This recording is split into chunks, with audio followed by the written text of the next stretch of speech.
Egoísmo parte 2.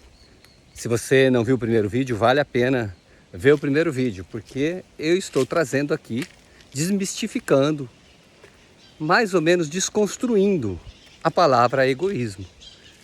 Porque, como eu disse no primeiro vídeo, egoísmo não é necessariamente eu querer tudo para mim e foda-se os outros. Não, não é bem assim. Talvez essa seja a consequência do egoísmo. E por isso que o egoísmo não acaba. Por quê? Porque a gente tenta trabalhar a consequência. Você quer que a pessoa seja boa, tenha boas ações, que a pessoa faça o bem, que queira as coisas para os outros. Isso é ótimo, mas não funciona. Porque se funcionasse, a gente não estaria cada vez mais egoísta nesse mundo. E por que não funciona? Porque é simples.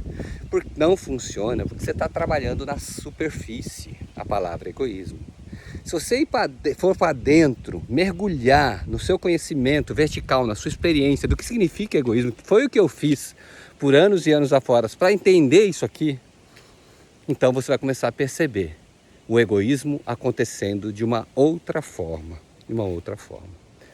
A primeira coisa que você vai se livrar é da culpa de se achar egoísta. Quando alguém fala, você é egoísta, pronto, você já está sentindo culpado, isso aí. O que a culpa traz para o ser humano? Bom, a culpa traz para o ser humano um monte de fraqueza.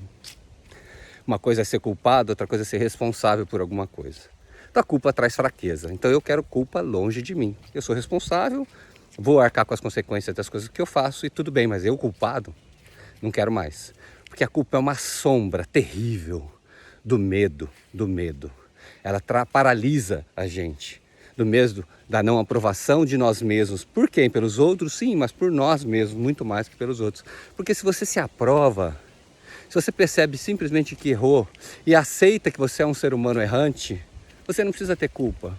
Você pede perdão, corrige, paga as consequências, seja o que for, mas segue a vida leve, com outra experiência, com outro aprendizado. A culpa é um terror.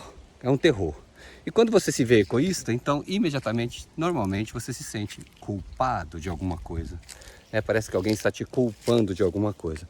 Mas a grande verdade, como eu disse no primeiro vídeo, que o egoísmo é a doença mais incurável do planeta. Ou seja, todos nós temos essa doença, salvo, obviamente, os iluminados.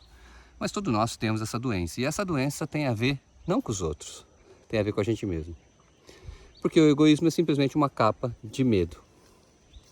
Então não é uma coisa maldosa, é uma coisa que pode até criar o mal, mas ela não é maldosa por si. O ego não é maldoso por si, né? O ego é uma capa de proteção que a gente tirou, que a gente construiu, quando a gente era criança, para se defender dos medos e frustrações que a gente não sabia lidar.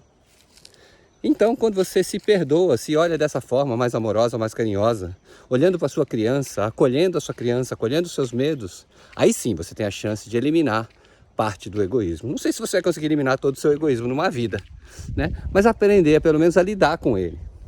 O impulso egoísta é um pouco diferente. O impulso egoísta sempre vai vir, o impulso do medo.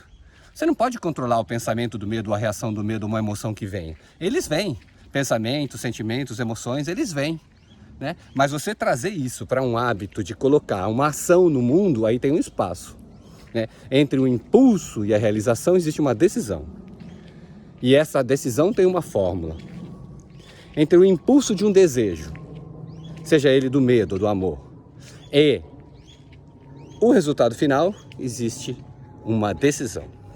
Então, para a gente curar um pouco do egoísmo, curar o egoísmo em nós, a gente vai ter que entrar e mergulhar em como entender de verdade esse processo de como o egoísmo nasce e como ele fica com a gente. Ele não só nasce, mas ele fica, e ele fica atormentando por dias, anos e vidas, porque ele traz um monte de outras emoções paralelas. Egoísmo é a doença mais forte do mundo, e eu preciso me curar dela, e eu te convido a querer se curar também dela. E se curar dela parte do princípio de você observar os seus reais medos, trazer os seus medos até infantis, para cá, para hoje, para olhar de frente para ele, de uma forma madura. E aí sim aplicar a fórmula.